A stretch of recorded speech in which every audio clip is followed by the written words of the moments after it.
An important note about this analysis is that it's going to be split into 5 parts, one for each round. Hey guys, it's Canadian, and today we are back with a special VOD review. It's more of a VOD analysis, as this is not a review. Today we're going to be looking at the one and only Seagull. Now, just to clarify, he did not send me a VOD and ask me to look at it. It's just another. This is going to be another video in the Looking at the Pro series, obviously featuring Seagull today. Now, I want to just get a disclaimer right off the bat. Me reviewing Seagull, I do not think at all for 1 second I'm a better player than him. It's just we're going to look at this, myself included, try and see what he does really well that we can maybe learn from, as well as maybe some mistakes that he makes that we might also make ourselves as Zarya players. So again, I'm not better than Seagull. Obviously, he's a pro player. He's top 500, so just I want to make that abundantly clear. I am not better than Seagull. Anyway, guys, let's go ahead and get started. This is going to be on Ilios. I have watched the video, so he's going to be playing Zarya the whole time, which is pretty awesome. I hope the quality is good. It should be pretty good. Might not be perfect, but it should still be pretty good. So if you see any, quality drops, I do apologize, but we are going to do our best with this. Anyway, let's go ahead and get started. Then again, I didn't, so maybe I'm not personally. Obviously, he uses personal shield there to get spam before a fight, which is really good. As you can see, he hasn't bubbled Winston yet. If you guys saw that, when his Winston jumped in, his Winston placed a bubble first, and either, as a Zarya player, you kind of just know that Winstons will put their bubble down immediately. So since it doesn't look like he's communicated with his Winston yet, what order they want to bubble in, he's just assuming Winston's going to bubble first.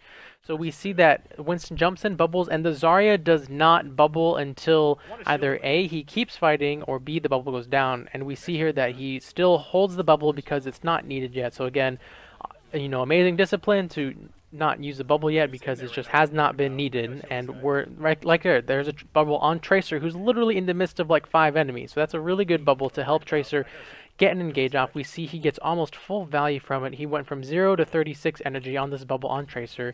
And again, we can see she's in the midst of Pharah, Soldier, Lucio, and maybe one other person over there. So really good bubble. Great kill on the Pharah. She fell into beam range.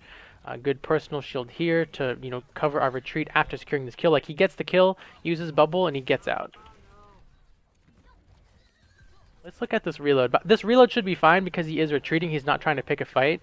And again, even so, he uses his whole magazine. He went down to like 23, and then he shot a grenade, and then turned around and ran away with shield. So again, just really good ammo management here by Seagull.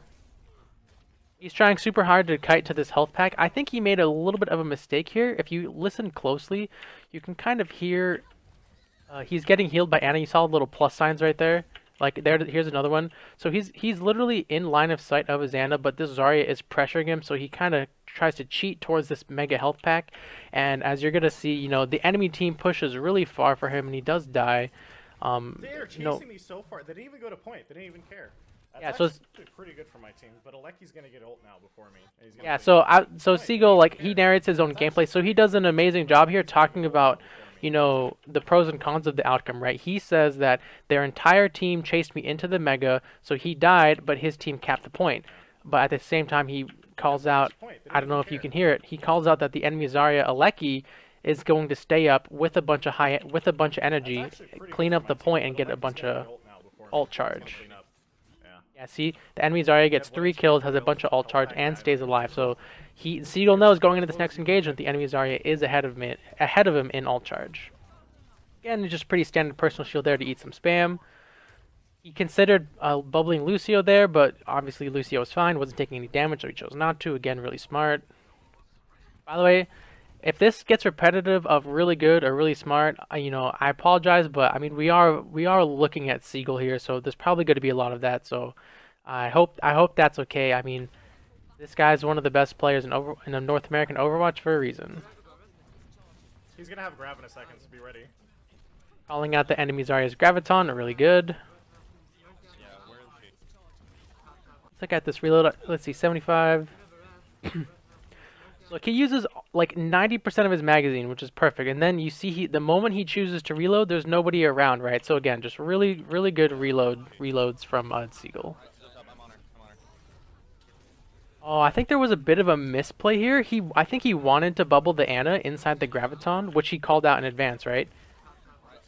And then it looks like right as he pressed it, she died, right? So you see how she died immediately. So that's unfortunate, but obviously his head was in the right spot. He wanted to save his Ana, wanted to get that energy, but I don't think it would have mattered. Farah was getting damage boosted, just shooting right into the grab, so there was really no getting out of that.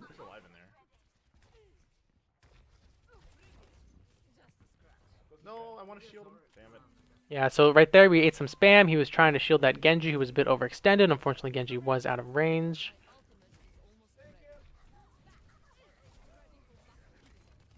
Trying to eat the spam versus the Pharah. You guys, so Seagull sees the rockets on his screen before he shields, right? He sees the rocket, then shields, right? You see this is turning orange right here. So again, and he gets 2 free rockets out of Pharah, so really good. One, oh, and then Soldier shot him for the rest, so that's good.